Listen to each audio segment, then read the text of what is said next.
Salam sejahtera Malaysia, terima kasih kerana menonton video-video dalam channel ini. Sebelum kita mula, jangan lupa untuk tekan tombol subscribe, share, like dan komen. Let's go! Salam sejahtera dan selamat malam. Berita seterusnya dipetik dari PH Online bertajuk Muhammad Baki syak Najib terbabit, perancangan projek usaha sama 1MDB.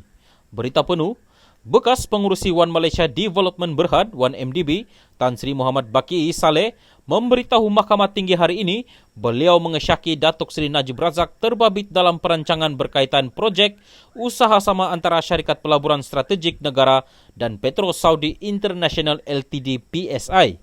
Muhammad Baki yang juga saksi pendakwaan ke-13 ketika menjawab soalan peguam Tan Sri Muhammad Syafiee Abdullah pada sesi pemeriksaan balas berkata disebabkan itu beliau tidak menemui bekas Perdana Menteri itu sebelum meletak jawatan pada 2009. Muhammad Baki berkata apa yang menguatkan lagi rasa curiganya terhadap Najib ialah bagaimana kaedah suntikan dana AS 1 bilion oleh 1MDB melalui usaha sama itu dipersetujui.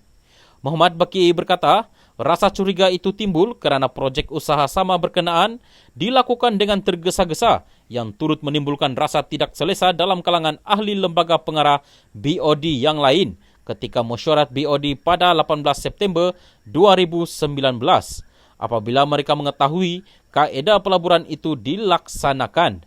Dalam mesyuarat BOD pada 26 September, BOD mengambil keputusan untuk meluluskan projek itu tertakluk kepada beberapa syarat.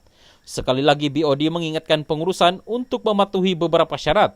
Tetapi pada masa sama, perjanjian usaha sama itu ditandatangani dengan dana bagi projek berkenaan dibahagikan menyebabkan kami berasa terkejut, katanya pada perbicaraan terhadap Najib dalam kes pindaan laporan akhir pengauditan 1MDB. Mahkamah sebelum ini diberitahu dalam perbicaraan kes penyelewengan dana 1MDB dihadapi Najib melalui kerjasama 1MDB, PSI itu, 1MDB menyuntik dana berjumlah AS 1 bilion sebagai modal permulaan yang dibayar secara tunai. Bagaimanapun, daripada jumlah itu, AS 700 juta dilencongkan ke dalam syarikat Goodstar Ltd yang kemudian didapati merupakan sebuah syarikat yang mempunyai kaitan dengan ahli perniagaan dalam buruan Lotek Jo atau Jolo. Mahkamah juga diberitahu bahawa perjanjian usaha sama 1MDB Petro Saudi PSI meninggalkan hutang berjumlah AS 700 juta berpunca daripada pindahan dana 1MDB kepada Goodstar. Muhammad Syafiee kemudian mempersoalkan mengapa saksi menyalahkan Najib sedangkan pihak pengurusan yang tidak mengikut arahan BOD dan beliau, Muhammad Baki, juga tidak memberikan taklimat kepada Najib berhubung ketidakpatuhan itu.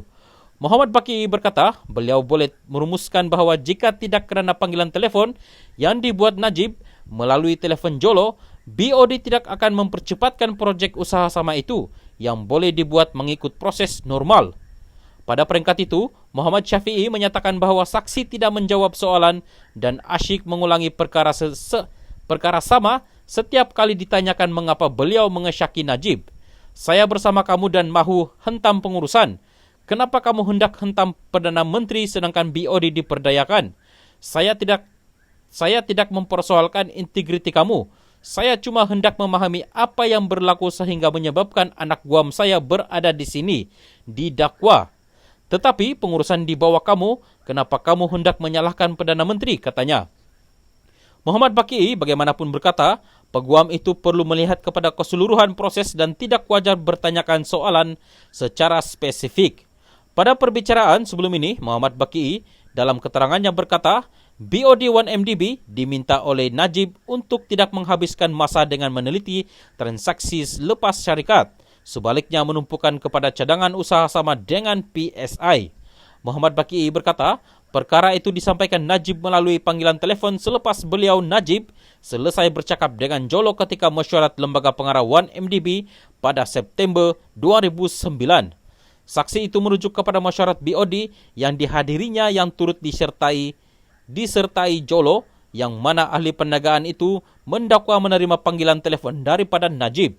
Najib 68 didakwa menggunakan kedudukan beliau ketika itu untuk mengarahkan pindaan dilakukan terhadap laporan akhir pengauditan 1MDB sebelum dibentangkan kepada jawatan kuasa kira-kira wang negara PSC bagi mengelak sebarang tindakan diambil terhadapnya. Arul Kanda, 44, pula didakwa bersubahat dengan Najib dalam membuat pindaan bagi melindungi ahli parlimen pekan itu daripada tindakan tata tertib sivil atau jenayah berkaitan 1MDB. Perbicaraan di hadapan Hakim Muhammad Zaini Mazlan bersambung esok.